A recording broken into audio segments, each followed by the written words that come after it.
On a frozen mountainside in the Soviet Union, rescuers found a tent that had been cut open from the inside, not the entrance, the wall, slashed with a knife from within, as if whoever was inside needed to get out so badly they couldn't spare the seconds to find the door.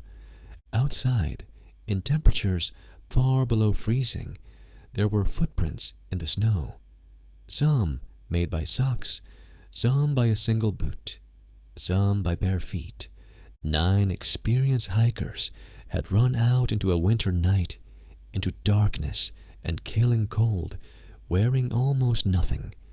Every one of them would be found dead, and some of the bodies would raise questions that took more than 60 years to answer, and that a great many people still refuse to accept.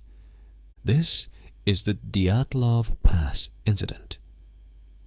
In late January of 1959, 10 students and graduates from a technical institute in the Ural region set out on a skiing and mountaineering expedition. Young, fit, and highly experienced in winter travel, their goal was a peak in the northern Urals, deep in remote frozen wilderness.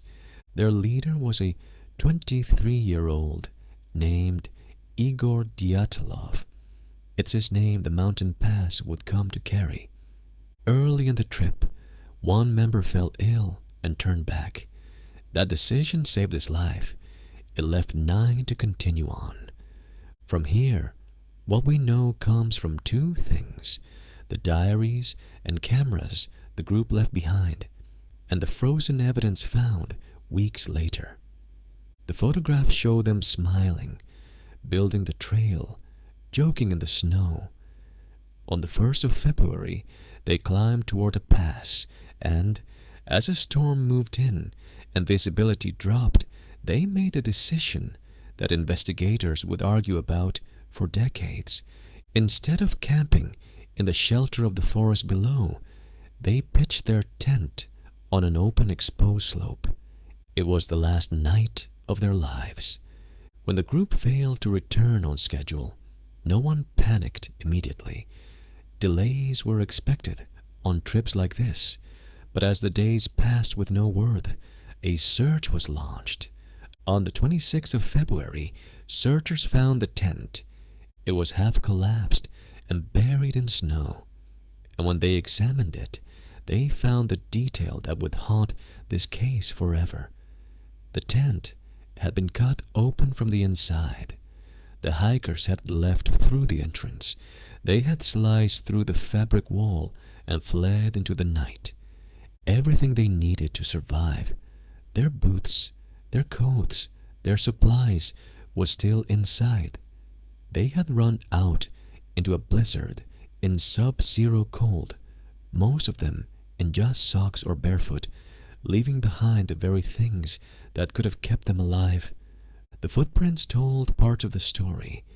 8 or 9 sets of tracks led down the slope toward the tree line about a mile away. The prints were calm and orderly. No sign of a struggle, no sign of pursuit, just people walking quickly away from their only shelter. At the edge of the forest, under a large cedar tree, searchers found the first bodies. 2 of the men lying near the remains of a small fire. They were dressed only in their underwear. Branches on the cedar were broken high up, as if someone had climbed it, perhaps to look back toward the tent, perhaps for wood.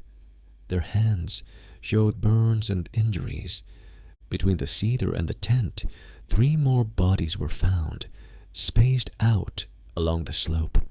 Their positions suggested they had died trying to crawl back up, back toward the tent and the warmth and gear inside it.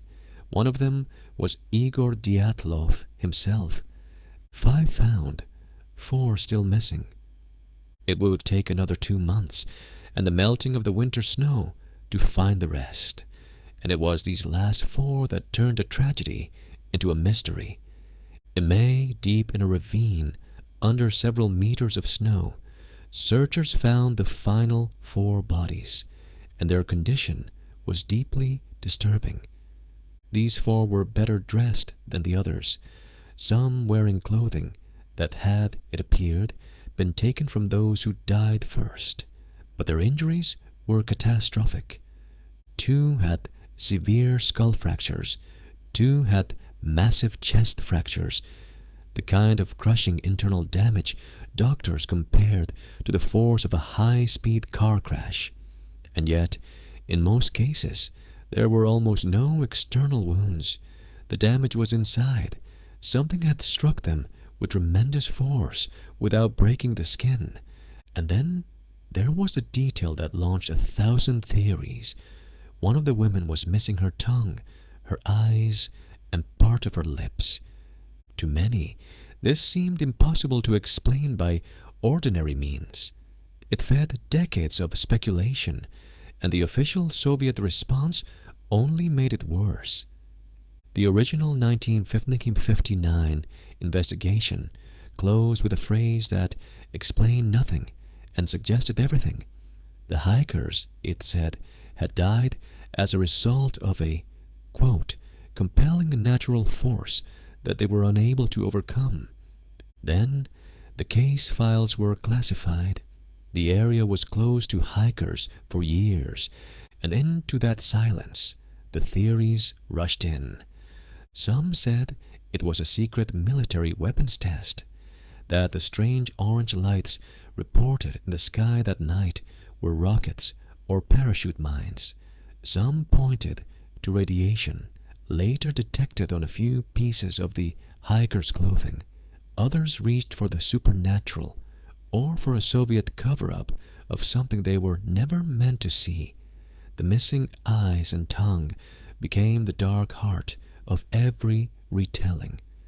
For 60 years, the case sat unsolved, a puzzle with too many pieces and no picture on the box. But when you strip away the speculation and look carefully at the evidence, a colder, quieter explanation begins to take shape. In 2019, Russian authorities reopened the case, and in 2021, two scientists, specialists in avalanches and in the mechanics of how snow and ice behave, published a study that, for the first time, made the whole terrible night fit together. Their conclusion was a delayed slab avalanche, not the roaring wall of white from the movies, a smaller, silent slab of hard-packed snow that broke loose above the tent, on a slope that at first glance looked too gentle to slide. Here is how the pieces fit. The hikers had cut into the slope to pitch their tent, weakening the snow above them. Wind loaded more snow onto that slab through the night. Hours later, in the dark, it gave way, and a heavy block of compacted snow slid down onto the tent, onto the people sleeping inside. That explains the crushing chest and skull injuries with little external damage, the exact kind of trauma a heavy, rigid slab of snow can inflict on a body braced against a hard surface. It explains why they cut their way out from the inside, in a panic, in the dark, injured, unable to reach the buried entrance.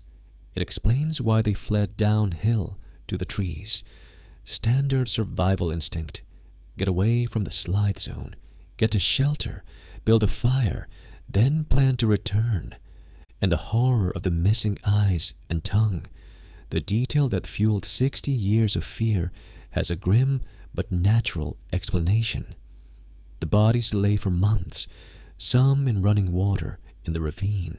Soft tissues like eyes, lips, and the tongue are the first to be lost to the elements and to scavengers. It is disturbing. It is not supernatural. The orange lights in the sky match military rocket launches from the era, real but unrelated. The traces of radiation were minor and explainable. One by one, the impossible details turned out to be terribly possible. The final picture is this: 9 people made one small, understandable decision to pitch a tent on a slope in a storm. Hours later, the mountain collapsed a slab of snow onto them in their sleep. Injured, terrified, and half-dressed, they did the only thing that made sense in the moment. They escaped the tent and retreated to the forest, planning to survive the night and come back for their gear in the light. But the cold was faster than their plan. One by one, over the hours that followed, they died of injuries and of the simple patient killer that is a winter night in the open. There was no monster on that mountain, only the mountain, and yet, even now, many people cannot accept it, because the avalanche explanation asks us to believe something almost harder than a conspiracy, that 9 skilled, careful people could be undone in a single night by nothing more than snow, cold, and a run of ordinary bad luck. That's the part that unsettles us. Not that the world is full of secret forces hunting us in the dark, but that it isn't. That the mountain doesn't need a reason.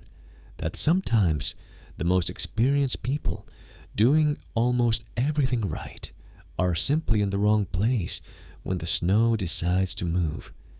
The pass carries Igor Dyatlov's name now. 9 names are carved on a memorial, looking out over the slope where they died. They went into the mountains, certain they could handle whatever the cold had to offer. It's the same quiet lesson the wilderness teaches again and again, that competence is not the same thing as control. If you made it this far, the channel is built on stories like this one. The forgotten ones, the ones the cold keeps, stay for the next.